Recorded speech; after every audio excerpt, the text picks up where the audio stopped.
안녕하세요. 오늘은요, 아주 오래된 역사 속 미스터리 하나로 시작해볼까 합니다. 이걸 파헤치다 보면 어떤 집단이 어떻게 수천 년 동안이나 살아남고 또 번성할 수 있었는지 그 보편적인 공식을 발견하게 될 거예요. 자, 그 비밀의 문을 한번 같이 열어보시죠. 인류 역사에 정말 큰 영향을 미친 책이죠, 사도행전. 그런데 이 책이 바로 이 장면에서 참으로 아무 예고도 없이 그냥 뚝 하고 끝나버립니다.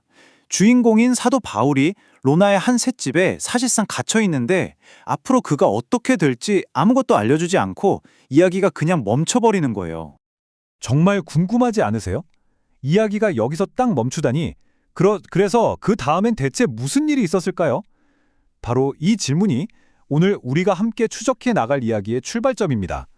역사상 가장 중요한 인물 중 한 명인데 그의 마지막은 과연 어땠을까요? 좋습니다.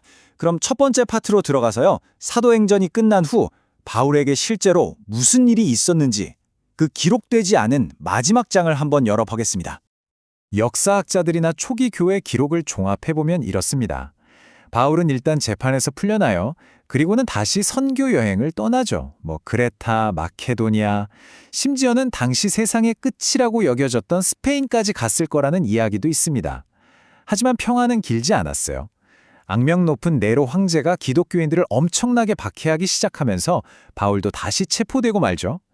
그리고 결국 로마에서 로마 시민의 방식으로 참수형을 당하면서 생을 마감하게 됩니다. 이게 바로 사도행전이 남긴 그 미스터리에 대한 역사가 들려주는 답변인 셈이죠. 자, 이제 무슨 일이 있었나는 알았으니까 질문을 좀 바꿔볼게요. 왜 그랬을까요? 아니, 죽음이 코앞에 있는데도 멈추지 않았잖아요. 그 엄청난 열정, 그 에너지는 도대체 어디서 나온 걸까요? 바울의 심장을 뛰게 한 엔진은요, 사실 하나가 아니었어요. 여러 가지가 복합적으로 작용한 거죠. 예를 들면 죽음도 이길 수 있다는 부활에 대한 확신이 있었고요. 또 내면에서부터 그를 막 몰아붙이는 어떤 강력한 사랑 같은 것도 있었죠. 시간이 얼마 없다 하는 그런 종말론적인 긴박감도 있었고, 심지어는 고난을 겪을수록 나는 더 강해진다는 어떻게 보면 좀 역설적인 믿음까지 있었습니다. 근데 이 모든 걸 하나로 꽉 묶어주는 강력한 접착제가 있었어요. 바로 그 유명한 다마스크스로 가는 길에서의 체험이죠. 그 사건이 바울의 인생 전체를 움직이는 핵심 엔진이 된 겁니다. 자, 이제 여기서부터 이야기를 좀 더 넓게 확장해 보려고 합니다. 바울 개인의 이야기를 넘어서서요. 우리는 훨씬 더 근본적이고 깊은 질문에 다다르게 되거든요. 한번 생각해 보세요. 초기 기독교인들은 부활이라는 정말 드라마틱하고 딱 한 번 있었던 그 사건을 동력으로 삼아서 움직였어요. 말 그대로 폭발적인 에너지였죠. 그런데 만약 그런 기적이 없다면요? 기적 같은 단 하나의 사건 없이 유대 민족처럼 수천 년 동안이나 흩어지고 박해받으면서도 자기 정체성을 꿋꿋이 지켜낸 집단도 있잖아요. 그들의 비밀은 대체 뭘까요? 이 두 집단의 생존 모델은 정말 극명하게 대비돼요. 한쪽은 외부에서 터진 사건, 화산 폭발 같은 거죠. 그걸 에너지원으로 삼았어요. 반면에 다른 한쪽은 외부 사건이 아니라 내부의 아주 깊고 단단한 뿌리, 바로 정체성에서 힘을 얻었죠. 바로 이 지점에서 우리는 아주 중요한 단서를 발견하게 됩니다. 그럼 이제 유대 민족이 어떻게 그 오랜 세월을 견뎌냈는지 그 비결을 한번 깊이 들여다볼게요. 이건 단순한 정신승리나 그런 게 아니에요. 스스로를 계속해서 강하게 만들면서 살아남도록 설계된 아주 정교한 시스템이었습니다. 그들의 생존 전략은 크게 4개의 단단한 기둥으로 이루어져 있다고 볼 수 있어요. 첫 번째는 언약과 율법입니다. 이걸 통해 우리는 누구인가라는 정체성을 계속 확인하는 거죠. 두 번째는 메시아에 대한 희망이에요. 우리는 결국 어디로 가는가라는 미래의 방향을 제시해주죠. 세 번째는 공동체와 학습입니다. 회당에 모여서 함께 배우고 토론하면서 이 모든 걸 계속 되새기는 거예요. 그리고 마지막으로 정말 놀라운 건데요. 겪는 모든 고난과 역경마저도 우리 이야기의 일부라고 해석해내는 능력, 바로 고난의 신학화입니다. 자, 이제 드디어 이번 이야기의 하이라이트입니다. 지금까지 살펴본 초기 기독교와 유대 민족의 역사, 이 두 가지 이야기에서 얻은 통찰이 드디어 하나의 강력한 공식으로 합쳐지는 순간이에요. 바로 이겁니다. 이야기 더하기 의례는 인내다. 스토리 플러스 리추얼 이퀄스 인듀런스. 이게 바로 한 집단이 오랫동안 살아남고 똘똘 뭉치게 만드는 비밀 공식입니다.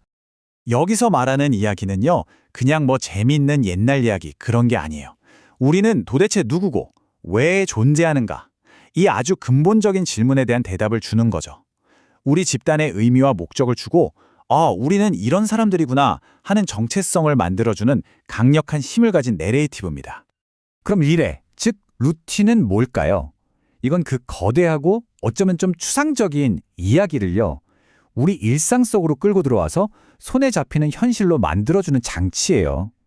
매일, 매주 반복하는 행동들을 통해서 그 큰 이야기가 그냥 머릿속에만 있는 게 아니라 내 삶의 일부, 내 습관이 되는 거죠.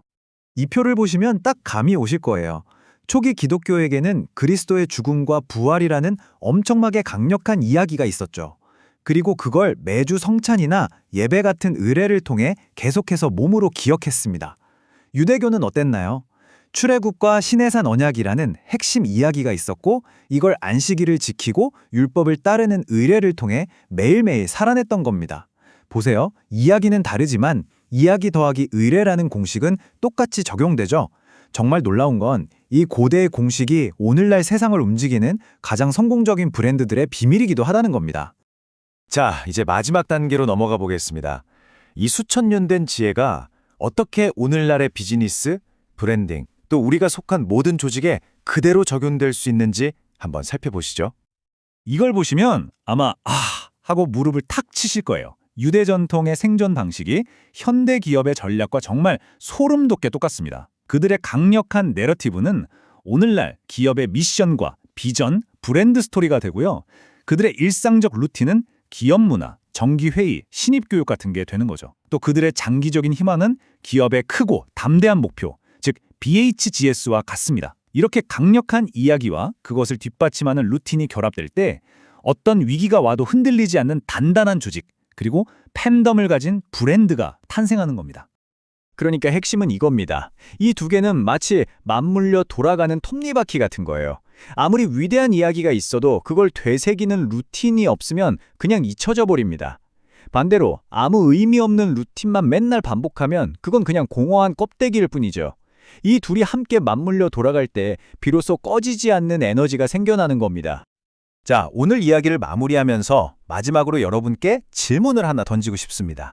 고대 종교에서부터 오늘날 가장 핫한 브랜드까지 시대를 관통하는 이 인내의 공식. 여러분의 삶, 여러분이 속한 공동체 혹은 여러분의 회사를 움직이는 그 핵심 이야기는 무엇인가요? 그리고 그 이야기를 매일 현실로 만들어주는 루틴은 무엇인가요?